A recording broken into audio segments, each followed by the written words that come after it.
Bible ప్రకారం పునరుద్ధానము resurrection అనేది క్రైస్తవ విశ్వాసానికి మూలాధారం. మరణం తరువాత తిరిగి లేవడమనేది దేవుని శక్తికి, యేసుక్రీస్తు విజయానికి నిదర్శనం. దీనికి సంబంధించిన ముఖ్యమైన సందేశాలను ఈ క్రింది విధంగా అర్థం చేసుకోవచ్చు. 1. యేసుక్రీస్తు పునరుత్థానము నిదర్శనం. యేసుక్రీస్తు శిలువపై మరణించి సమాధి చేయబడిన 3వ రోజున తిరిగి లేచారు. ఇది బైబిలు చెప్పే అతి ముఖ్యమైన సత్యం. చావుపై విజయం. మరణం, నీ విజయం ఎక్కడా? ఓ మరణమా, నీ ముల్లు ఎక్కడా?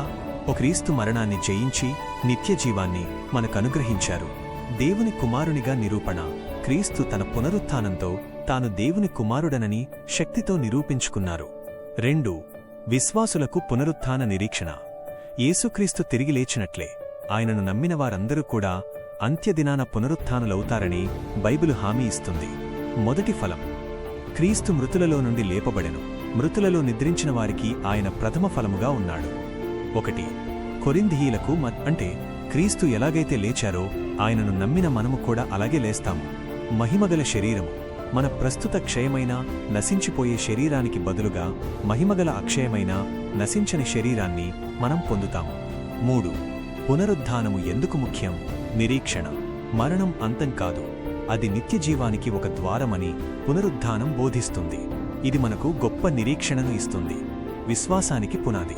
ఒకవేళ క్రీస్తు లేవకపోతే మన విశ్వాసం వ్యర్థమని, మనం ఇంకా పాపములోనే ఉన్నామని బైబిలు చెబుతోంది. 1 కొరింథీయులకు -17 పునరుద్ధానమే మన రక్షణకు ఆధారం. తీర్పు.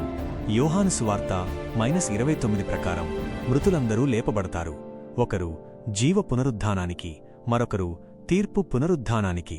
4 బైబిలు వచనం. యేసు ఆమెతో, పునరుద్ధానమును జీవమును నేనే. నాయందు విశ్వాసముంచువాడు చనిపోయినను బ్రతుకును. బ్రతికి నాయందు విశ్వాసముంచు ప్రతివాడును ఎప్పటికిని చనిపోడు. ఈ మాట నమ్ముచున్నావా అని అడిగెను. యోహాను ఉదయం 11:25 -26 సందేశం. పునరుద్ధానము మనకు భయాన్ని పోగొట్టి దేవునిపై నమ్మకాన్ని పెంచుతుంది. మరణం తరువాత కూడా దేవుని సన్నిధిలో నిత్యజీవం ఉంటుందనేది బైబిలిచ్చే గొప్ప శుభవార్త.